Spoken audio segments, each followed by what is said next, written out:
Olá, seja muito bem-vindo novamente ao canal A Luz da Bíblia. Que o Senhor possa te abençoar de grandes formas, de grande maneira, possa entrar na sua vida, na sua casa, fazer morada, e Deus tem propósito para você. Então, obrigado por assistir esse conteúdo, obrigado por de alguma forma ou de outra ter parado aqui. Talvez Deus tenha algo para dizer para você. Se inscreva, deixe seu like, compartilhe, porque assim torna esse conteúdo mais relevante de alguma forma. Se ajudar você, se essa mensagem tocar seu coração, permita que outras pessoas também possam assistir e Deus possa trabalhar na vida delas, tá bom?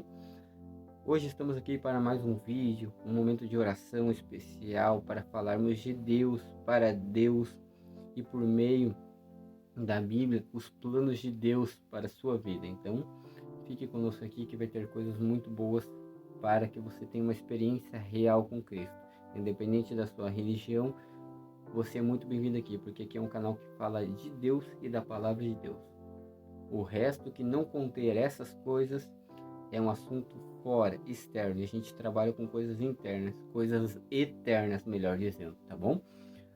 A pergunta que fica hoje e a mensagem e a oração que a gente quer fazer é: Deus, ou você já se fez essa pergunta, Senhor, eu sou tão orgulhoso, quebre esse orgulho. Será que algum de nós já fez essa pergunta? Por que eu sou tão orgulhoso? O orgulho, ele tem mais nos ajudado ou nos atrapalhado? Você já parou para pensar que muitas vezes, por questão de ser orgulhosos ou presunçosos, perdemos oportunidades de emprego, de conhecermos pessoas no relacionamento, no convívio social, até mesmo nos tornamos pessoas indesejáveis, que as pessoas não gostam de estar perto, porque o orgulho, o ego inflado, a autossuficiência de si mesma afasta muitas pessoas. Então, será que alguma dessas atribuições ou adjetivos que eu falei, você já se fez essa simples pergunta? Senhor, por que eu sou tão orgulhoso?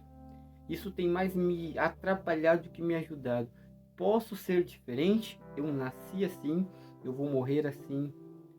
Será que realmente é ruim ser orgulhoso? E o que isso tem feito na minha vida, ou me atrapalhado, ou de alguma forma ou de outra eu tenho sofrido com isso?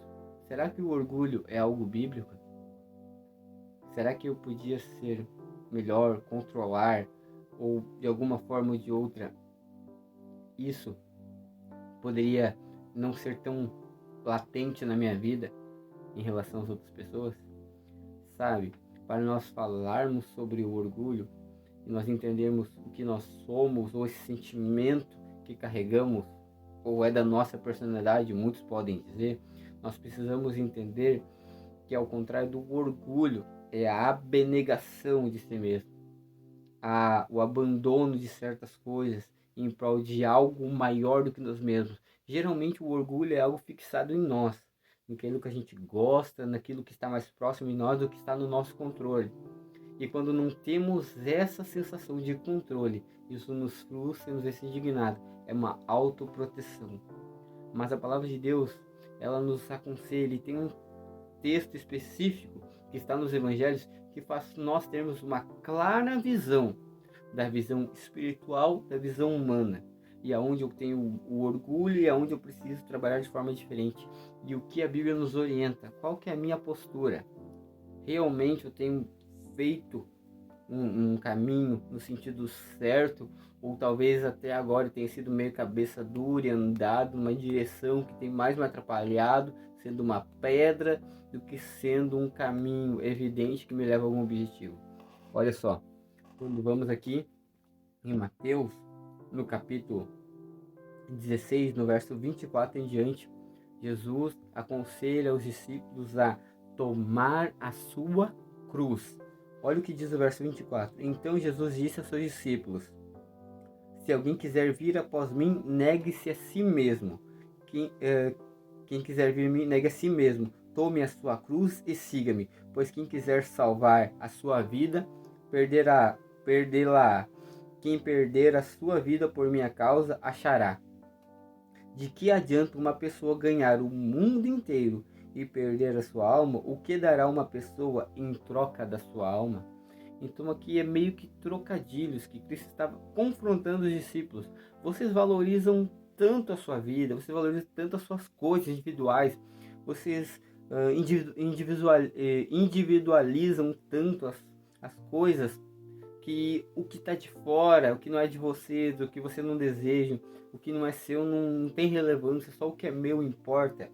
E aí fica naquele círculo vicioso de buscar o meu pão, de buscar a minha água, de buscar o meu teto, de buscar a minha causa, de buscar a minha justiça, e não olho para além dela, de um propósito maior.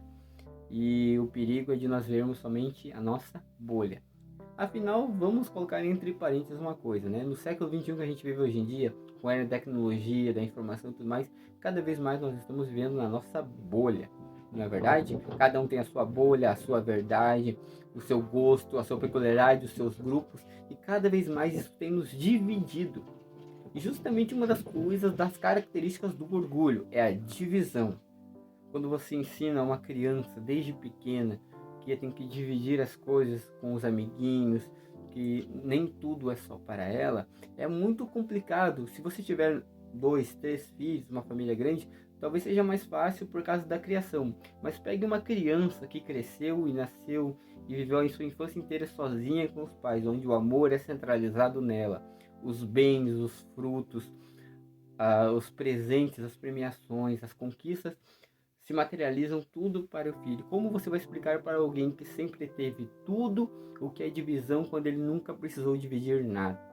Então, esses certos gatilhos de não compreensão trazem na mente que o mundo e as coisas giram em torno de nós mesmos. E agora vem Jesus nos dizendo que as coisas não são como parecem e que o tomar a cruz de Cristo, o participar das coisas do eterno, o da experiência de servir a um Deus, é você ser abdicado ou abdicar de coisas. Mesmo que te pertença, mesmo que seja teu direito, não precisa exercer aquele direito. Porque muitas vezes buscamos as coisas no lugar errado. E às vezes nem sempre a resposta, ou o prêmio, ou a conquista valem a pena. Às vezes podem ser ilusões. Às vezes podemos correr uma jornada inteira, ou uma maratona.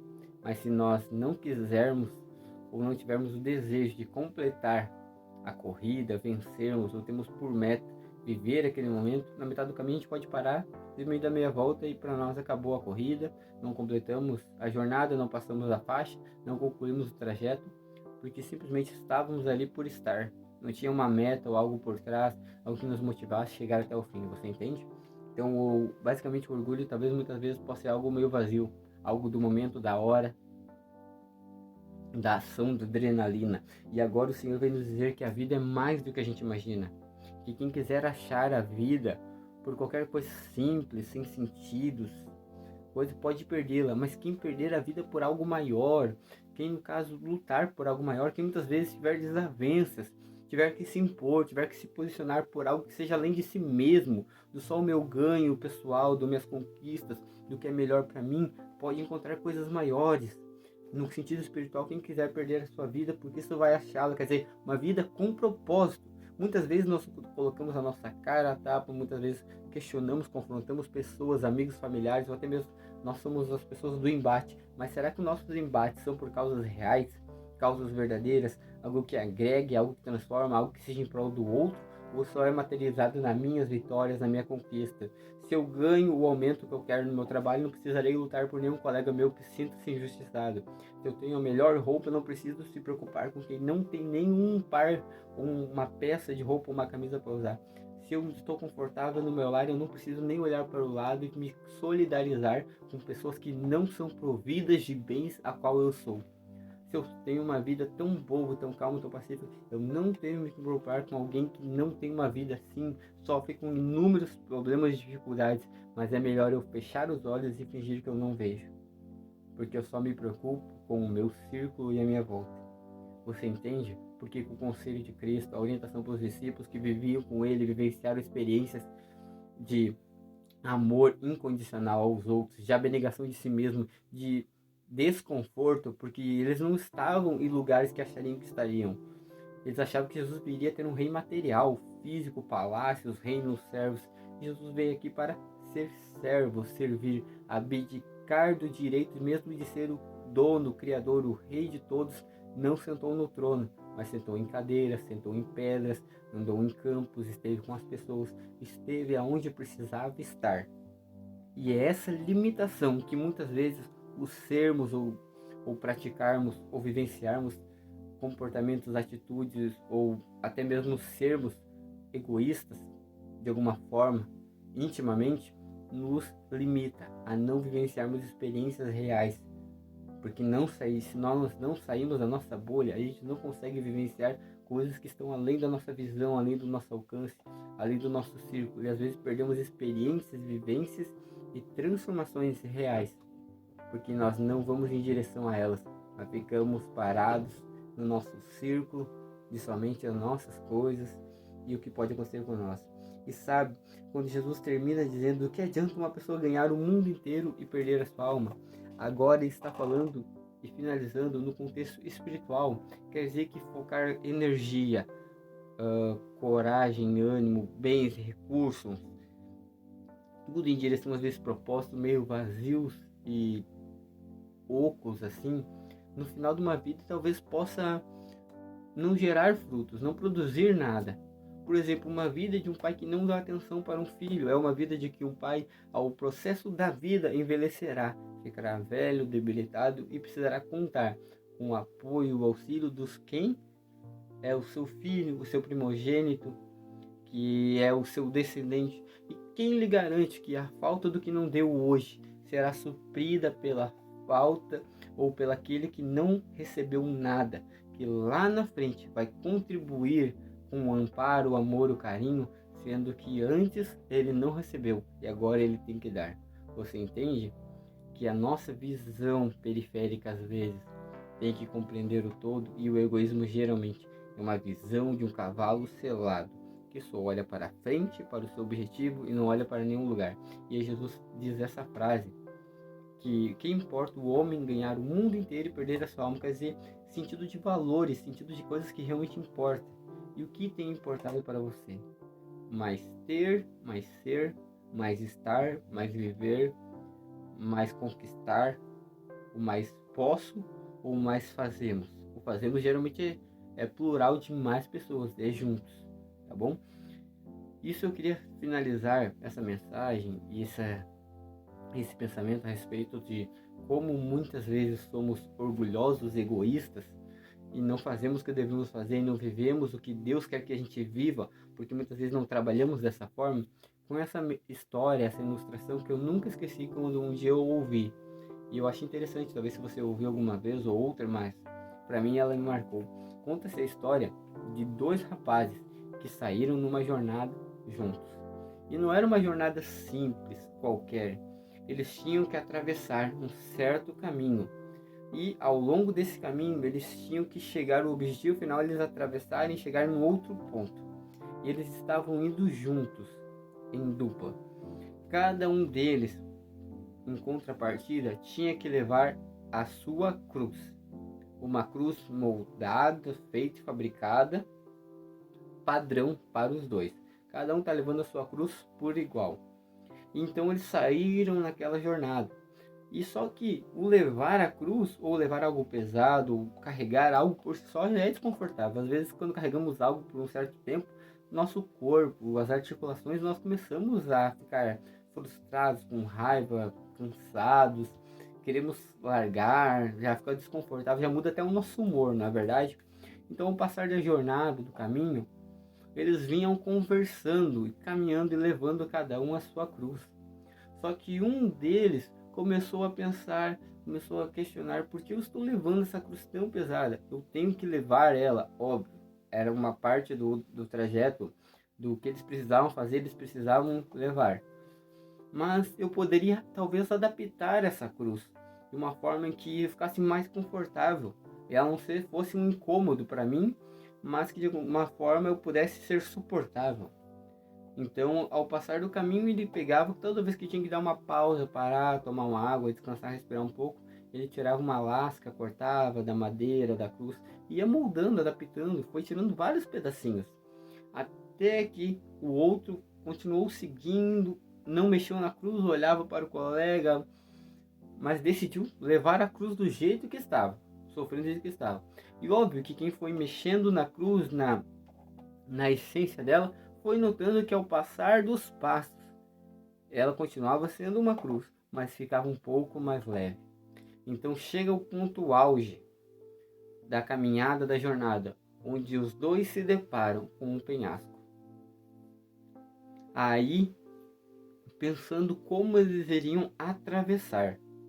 Um olha para o outro, olha para o lado, olha para o outro, não vê ponte, não vê acesso, não vê nada. Então eles pensam, será que nos mandaram nessa jornada e essa cruz que nós carregamos seja a nossa ponte que nos leve para o outro lado para atravessar no nosso objetivo? O primeiro, que tinha a cruz intacta, fez a experiência e colocou a cruz justamente deitada no sentido de uma ponte e ela encaixou perfeitamente e ele pôde atravessar. Quando ele olhou para trás, falou para o seu amigo, agora venha você, use a sua cruz. Ele diz, eu não posso usar, porque eu mudei ela, ou adaptei, eu modifiquei ela no caminho e ela já não se enquadra mais no padrão para eu poder colocar como ponte e poder atravessar. Infelizmente a minha jornada acaba aqui. E o outro que atravessou, sem moldar, sem mexer, sem trocar nada da cruz, apenas levou a sua cruz. Pagou um preço alto no caminho, sofrendo com o peso dela. Mas ele não parou na metade, ele conseguiu concluir. Isso quer dizer que a nossa vida como cristãos, a nossa vida como pessoas, muitas vezes buscamos atalhos. Às vezes o egoísmo, o orgulho, outros sentimentos são atalhos ou proteções emocionais que criamos e barreiras para nos protegermos de coisas externas e facilitar coisas em nossa vida, mas muitas vezes nem sempre o resultado é o que esperamos. Às vezes pode ser que no caminho facilite algumas coisas na nossa vida, mas ao passar das dificuldades, quando chega um momento chave na nossa vida, isso pode nos impedir de dar aquele passo que vai mudar todas as coisas. Talvez a gente fique no caminho, perca oportunidades, relacionamentos, encontro com pessoas, crescimento espiritual, que a nossa vida seja diferente, porque a gente decidiu adaptar a nossa vida do que viver os momentos. Às vezes na nossa vida o que Jesus está dizendo é o pagar o preço da cruz, é justamente pagar o preço. Às vezes nossa vida, para vivermos grandes experiências com Deus, para vivermos as plenitudes dos relacionamentos e conquistar aquilo que o Senhor sonha para nossa vida, a gente tem que estar disposto a pagar o preço. E hoje em dia, infelizmente, muitas pessoas não querem pagar o preço. As pessoas querem os atalhos. As pessoas querem cortar a cruz. As pessoas querem adaptar Jesus. As pessoas querem moldar a Bíblia à sua imagem. As pessoas querem que o orgulho prevaleça e que a abnegação, o amor, a empatia sejam de lado, porque hoje em dia cada um é no seu quadrado. E Jesus vem e diz, não é nada disso. E quando você vai para a origem e você entende o processo, você vai ser como aquele rapaz que peregrinou e sofreu tudo que podia e muito mais. Mas ele não parou no precipício, ele atravessou e ele concluiu a jornada dele. Porque o sofrimento outrora virou alegria depois. Porque ele foi honrado por ter seguido o caminho não o mais fácil, mas o caminho necessário. Que o Senhor de alguma forma ou de outra possa te abençoar grandemente hoje. Que você possa seguir também o caminho da abnegação, o caminho da bondade, e você possa entender que se você se sente orgulhoso, se você se sente meio egoísta, se você luta com sentimentos negativos, que é o Senhor que vai trabalhar em você, mas você tem que permitir, porque quando você permite que Deus faça essas coisas, Deus transforma a vida dos seus filhos, e Deus pode e vai fazer muito mais ainda na sua vida. Vamos orar?